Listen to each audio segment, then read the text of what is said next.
and it bounced off that taut netting and right to Avant, and right to the pitcher Wong. Get a pitching mound visit from the coach Jamie Quinn. Talks things over with Ethan Paul, the second baseman, the pitcher Wong, and the catcher Austin Hale as everything breaks up. See how Wong works his way out of this one. Also, we'll see how much longer they'll stick with the righty from Grand Canyon as Avant digs in, 1 for 2. I mentioned the 2-run home run back in the 5th. Also a fly out to center. 6-2 the score, top of the 6th inning, none away, bases juiced as the infield plays at normal depth. They don't care about the runners on third. As the first pitch, breaking ball for a strike from Wong. Good first pitch right there to Avant. Knows that he hit the home run last time, gives him an off-speed pitch. Ends up being a free strike. Wong comes to his set, looks to third and the pitch. Breaking ball too low. 1-1 the count as that ball almost hit the dirt. Austin Hale caught it just before. That's another smart pitch by Wong, though. Same pitch as he started Avant's at bat with, but just a little bit lower, changing the eye level. 1-1 the pitch. Popped in the air over on the right side. Going over into foul territory is Passatempo, and he'll run out of room as that ball gets out of play. Looks like he might have a shot at that one off the bat. Just kept on carrying as this wind blowing in at Eldridge Park. Just enough to push that one over the fence and out of play. 1-2 remains the count on Avant. This would be a big out here if Wong could get a punch out. Genesta would have had a chance to score in that pop-up as it took Passatempo all the way to the screen. At this point, though, I think Orleans just trying to get out. So the pitch is lofted over to Paul, the second baseman. He fields it on a hop and throws to second. That's the only play he had as he struggled with it a bit. A soft floater that held just up. Forced Cone to stay, but it's an RBI fielder's choice as Genesta comes in to score. Makes this a 6-3 ball game. Orleans on top. And there's runners at the corners for the lefty Brett Kinnaman. Good play by Ethan Paul at second base. Didn't panic. Kind of a weird spin on the ball after it was hit out to second base. Kind of a top spin. And he was unable to field it cleanly at first, but recovered and made the smart play throwing to second to get the first out of the inning. And that's going to do it for Jake Wong. We'll get a call to the pen from Kelly Nicholson. We'll tell you who that is when we come back. 6-3 the score at Eldridge Park in the top of the 6th inning. We'll be back with the reliever and more. You're listening to Firebirds Baseball on the Cape Cod Baseball League Network.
Back at Eldridge as we continue the top of the 6th inning. New man on for the Firebirds. It's Brett Daniels, the righty from UNC. He's got runners at the corners with one away as Jake Wong's day is over. He's responsible for both of those guys on the bases as Daniels will face Kinnaman with Tolia on deck. The lefty swings and misses at strike one. Good start there by Daniels. He can afford to allow a couple more runs here. That 6-run inning is looking big right now for Orleans, but I want to minimize the damage and hope you can have a comfortable 7th inning. Kinnaman calls time as the pitch. Line drive into right field for a base hit. It's coming in to score is Cresto, and holding at second on the play was Chandler Avant. So that draws it even closer, 6-4. You needed all those insurance runs back in the third. Certainly looking big right now. So Daniels comes in and allows a single. That brings up Michael Tolia, 0 for 2. Struck out and flew out to center. Lefty from UCLA as Daniels comes to his set. Leg kick and the pitch. A bit high for ball one. Daniels was a big part of that bullpen effort against Chatham in the comeback win. Through 2 hitless innings, no walks, struck out 4. Gonna need some strikeouts here. Here's the pitch. Rolled foul down the first base line. 1-1 the count, 1 away. Top of the 6th inning, 6-4 Firebirds lead. The go-ahead run at the plate in Michael Tolia for the Kettleers.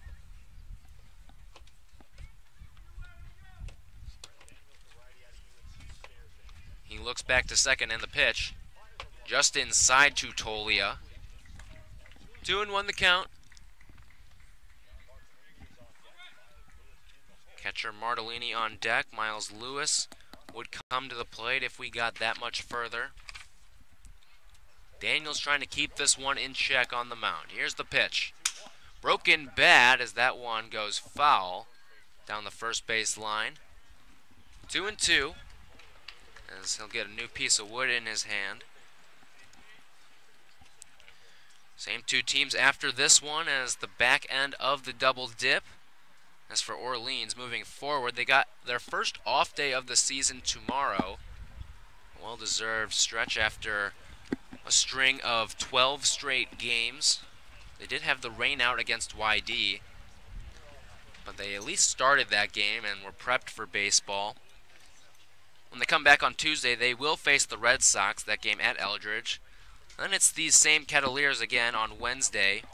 That game at Lowell Park, and then back at home against Harwich. The pitch, line drive up the middle, bounce to Paul, the second baseman. He flips to 2 onto 1, and a 4-6-3 double play as Brett Daniels gets out with minimal damage as he gets the twin killing right there to end the inning, but not before Cotuit tacks on 2 more. We go to the bottom of the 6th, 6-4 Orleans. You're listening to Firebirds Baseball on the Cape Cod Baseball League Network.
Bottom of the 6th here at Eldridge Park. 6-4, Firebirds on top of the Kettleers.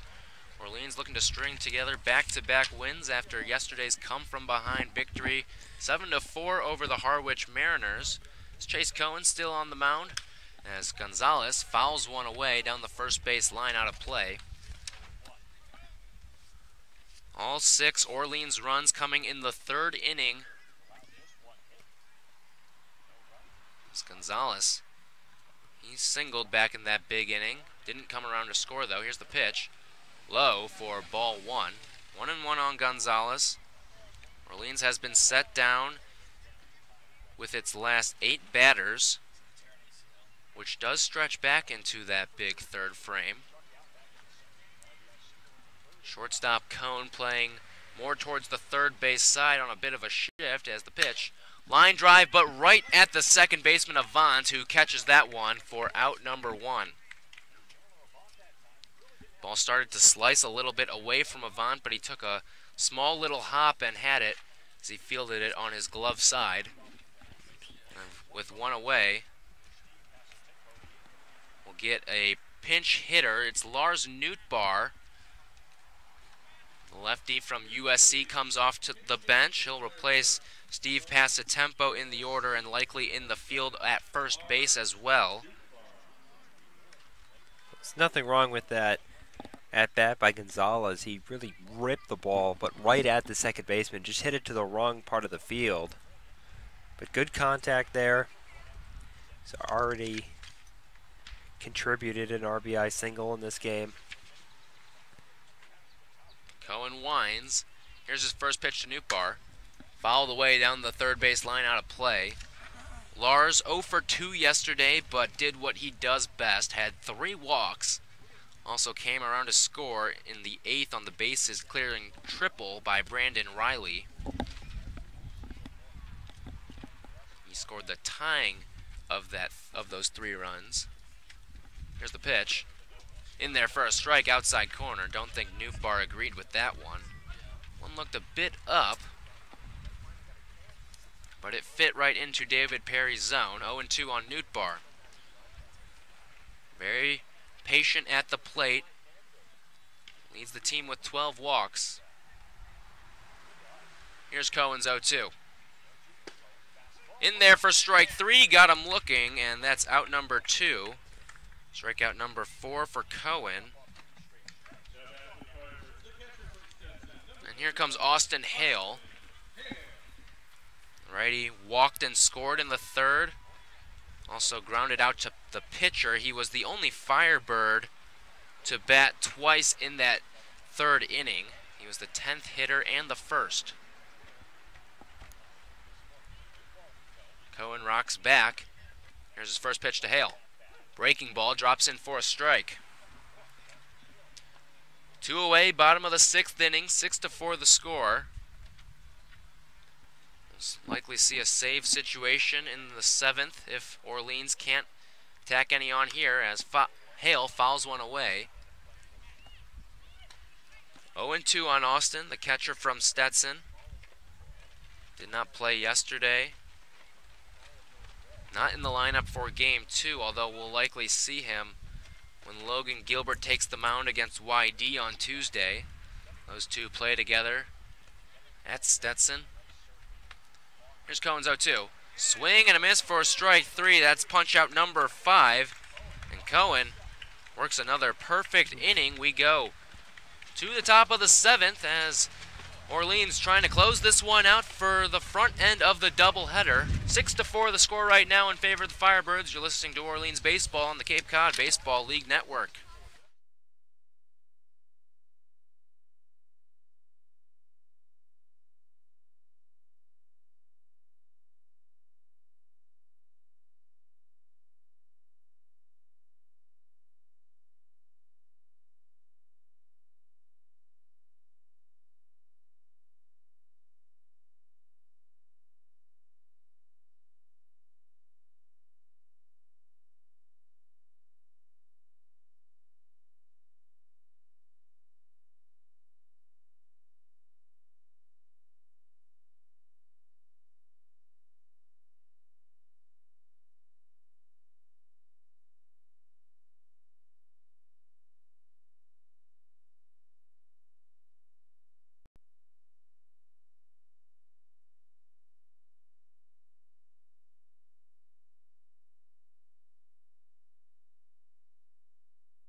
Top of the 7th inning at Eldridge Park. Final inning of regulation, as this is game 1 of 2 between the Firebirds and the Kettleers. 6-4 the score. Orleans on top. That's Brett Daniels coming in to try to close this one out. He'll face Gian Martellini, the catcher, then Miles Lewis. Then it goes back to the top of the order with Griffin Conine. Daniels hoping he won't have to face more than that. Here's the first pitch. Misses upstairs and away from Daniels to Martellini, righty to righty. 1-0 the count. Martellini, not much doing for him today. 0 for 2, ground out and fly out. As Daniels sets, here's the pitch. Fastball first strike, inside corner. 1-1 the count.